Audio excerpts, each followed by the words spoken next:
Привет, друзья! Мы продолжаем с вами следить за ситуацией, которая сегодня напрямую влияет на цены на заправках и стабильность мировой экономики.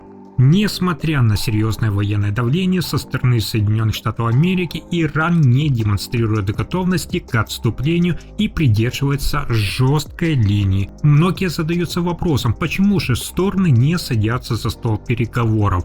Я проанализировал тактику сторон и пришел к выводу. На данный момент пространство для дипломатии остается крайне ограниченным. В Персидском заливе фиксируются последствия ударов, которые затрагивают не только военные объекты, но и энергетическую инфраструктуру всего региона. Дональд Трамп заявляет о военном ослаблении Ирана, однако текущая ситуация выглядит значительно сложнее. Мы наблюдаем не завершение конфликта, а его именно затяжную фазу. При этом на сами Соединенные Штаты Америки усиливается политическое давление, рост цен на энергоносители по всему миру усиливает инфляционные ожидания и, соответственно, создает напряжение среди избирателей. Тем не менее, Белый дом продолжает делать ставку на силовые методы, включая требования по обеспечению свободного судоходства в Ормузском проливе.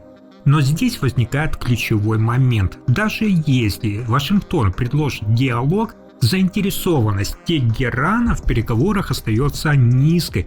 С точки зрения иранского руководства, последствия текущего конфликта слишком серьезные для быстрого возвращения к дипломатии. Более того, предыдущий опыт показывает, что напряженность может сохраняться даже в периоды переговоров. Именно доверие между сторонами серьезно подорвано, и мы находимся в ситуации, где любое новое обострение способно повлиять на мировой рынок нефти и газа.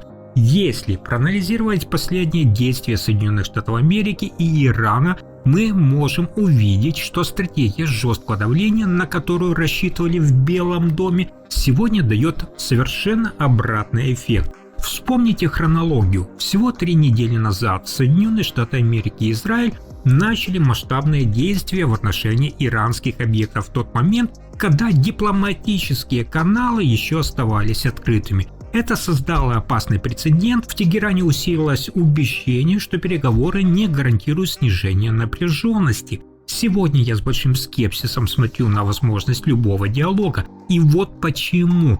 Тактика давления на ключевые фигуры привела к разрыву неформальных контактов. Когда исчезают те, с кем годами выстраивался диалог, возникает такой вакуум, который заполняют более жесткие позиции. Те, кто сегодня усиливает влияние на иранские структуры, настроены значительно жестче своих предшественников. Для них компромисс часто воспринимается как слабость. С иранской точки зрения ситуация выглядит однозначно. Те, кто выступал за диалог, оказались в наиболее уязвимом положении, и стратегия давления сейчас оборачивается против самих инициаторов. Расчет на то, что ослабление верхнего уровня приведет к быстрому изменению системы, не оправдалось. Вместо внутренней дестабилизации мы наблюдаем усиление консолидации вокруг более консервативных сил. Для нас в Германии это означает одно: надежды на быструю развязку в Персидском заливе снижаются. Ормузский пролив остается зоной повышенного напряжения, а значит, рынки продолжают учитывать эти риски в цене нефти и газа, которые мы с вами потребляем сегодня. Также становится очевидным, насколько в Вашингтоне недооценили внутреннюю устойчивость самого Ирана. Я проанализировал текущую ситуацию и пришел к выводу, что для иранского руководства сам факт прямого противостояния с такой сверхдержавой, как Соединенные Штаты Америки, уже воспринимается как важный политический сигнал. Тегеран делает ставку не на быстрый военный результат, а именно на долгосрочные политические и стратегические последствия. Иранскую систему управления часто называют черным ящиком, и это определение сейчас выглядит особенно точным. Внешние наблюдатели годами прогнозировали ослабление системы под давлением санкций и внешних факторов. Но ситуация развивается совершенно иначе. Вместо ожидаемого ослабления структура власти демонстрирует, наоборот, устойчивость. Более того, Иран получает дополнительное внимание со стороны отдельных международных игроков. Но самое важное для нас — это влияние иранской стратегии на экономику. Тегеран сделал ставку на энергетические рынки, и это начинает давать свои результаты. Давление на ситуацию вокруг Ормузского пролива постепенно отражается на глобальных ценах. Мир видит, что присутствие Ирана в регионе способно оказывать влияние на стоимость энергоносителей, а такая устойчивая система к внешним вызовам означает, что ситуация не будет быстро разрешена. А это, в свою очередь, напрямую влияет на цены на топливо и отопление в Германии у нас, которые остаются зависимыми от происходящего в регионе. Глядя на карту Персидского залива, эксперты задаются сегодня вопросом, а почему, собственно, Иран должен остановиться именно сейчас? Если посмотреть на факты, Тегеран сегодня использует один из своих ключевых стратегических инструментов. Такие его ограничения в районе Ормузского пролива и давление на энергетическую инфраструктуру региона стали фактором, который напрямую влияет на весь мировой рынок. Мы с вами привыкли думать, что такие конфликты решаются только военными средствами, но текущая ситуация показывает, экономические и политические инструменты могут оказывать не меньшее влияние. В Тегеране, судя по всему, сделали ставку на расчет, что их способность адаптироваться к санкциям и внешнему давлению намного выше, чем у западных стран, где общество чувствительно к росту цен на топливо и инфляцию.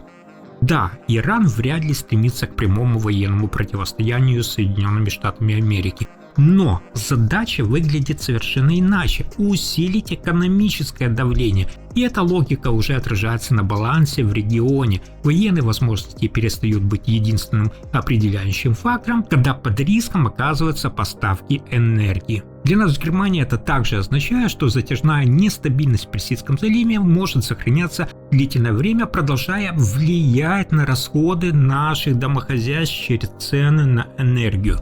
Таким образом, сегодня Иран фактически не видит повестки для переговоров с Соединенными Штатами Америки. Тегеран задействовал свой ключевой инструмент – это давление на энергетическую инфраструктуру и ограничения в судоходных маршрутах. И хотя такой сценарий обсуждался заранее, в Вашингтоне, судя по всему, недооценили масштаб возможных последствий для мировой экономики. На мой взгляд, это один из наиболее чувствительных стратегических просчетов американской политики последних лет.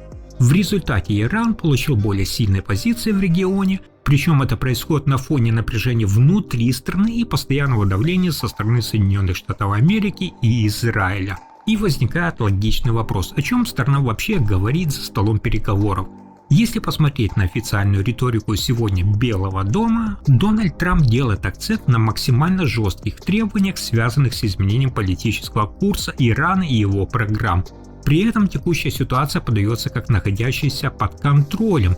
В такой конфигурации пространство для дипломатии резко сужается, если одна сторона выдвигает максимально жесткие условия, а другая видит, что ее экономические рычаги в районе Ормузского пролива оказывают существенное влияние на мировые цены, возможностей для компромисса становится крайне мало. То есть быстрого снижения напряжения ждать не приходится, ситуация перешла в стадию, где обе стороны ограничены в возможности сделать шаг назад. Я внимательно слежу за риторикой Белого дома и Ирана и должен сказать прямо, на сегодняшний день заключение нового соглашения между Соединенными Штатами Америки и Ираном выглядит крайне маловероятным. И дело не только в самом доверии. Ситуация складывается сегодня так, что даже при значительном военном потенциале Вашингтона он продолжает сталкиваться с риском стратегического тупика. В чем его суть? Сложно добиться дипломатического результата, опираясь только на силовое давление и жесткие требования, если отсутствует четкая и реалистичная цель. Пока в Вашингтоне и Иерусалиме на высоком уровне звучат только максимально жесткие позиции, у иранского руководства практически не остается мотивации к диалогу. С их точки зрения переговоры теряют смысл, если требования изначально предполагают кардинальные изменения внутри самой страны. Более того, становится очевидно, что время ограниченных шагов прошло. Такие меры, как частичное смягчение санкций или точечные экономические какие-то уступки, уже не оказывают существенного влияния вообще. Иран сошел слишком далеко в своем противостоянии и активно использует энергетический фактор в районе Ормузского пролива. Силовое давление перестает быть инструментом, который приводит к переговорам. Напротив, оно усиливает напряженность между сторонами и отражается на мировой экономике. Рассчитывать на быстрое снижение нам с вами цен на энергоносители в ближайшее время не придется. Ситуация перешла в фазу, где обе стороны занимают жесткие позиции, а последствия этого ощущает вся глобальная экономика. Сейчас ситуация выглядит предельно жестко, в Белом доме явно рассчитывали на какой-то быстрый результат, но все пошло совсем по другому сценарию. Вместо контроля над ситуацией Вашингтон оказался в такой истории, где каждый день стоит все дороже, а вариантов становится меньше. И главное, Иран не показывает ни малейшего желания отступать. Поэтому я вижу два варианта, как все может развиваться дальше. Первый – это усиление напряжения. Причем уже не только в Персидском заливе. Если давление продолжится, под риском окажется сам трафик через Ормузский пролив, а это уже не просто рост цен, это ситуация, которая напрямую бьет по энергетике. Для нас в Германии очень неприятный это сценарий по счетам и по экономике в целом. Второй вариант – это резкий разворот. В Вашингтоне могут заявить, что задачи выполнены, и начать постепенно снижать участие. Формально это будет выглядеть как успех, но по факту мы понимаем, ситуация просто зависнет, а последствия останутся. И давайте честно, быстрого решения здесь точно не будет, разногласия слишком глубокие. Пока в Вашингтоне говорят о жестком давлении, а в Тегеране видят, что их линия работает через цены на энергию, диалог просто не складывается. Развязка этой истории будет определяться не заявлениями, а тем, что происходит в самом регионе. И именно оттуда дальше пойдут все эти последствия и для рынков, и для наших с вами кошельков. На этом у меня на сегодня все. Следите за расходами и планируйте свой бюджет максимально прагматично. Спасибо за просмотр.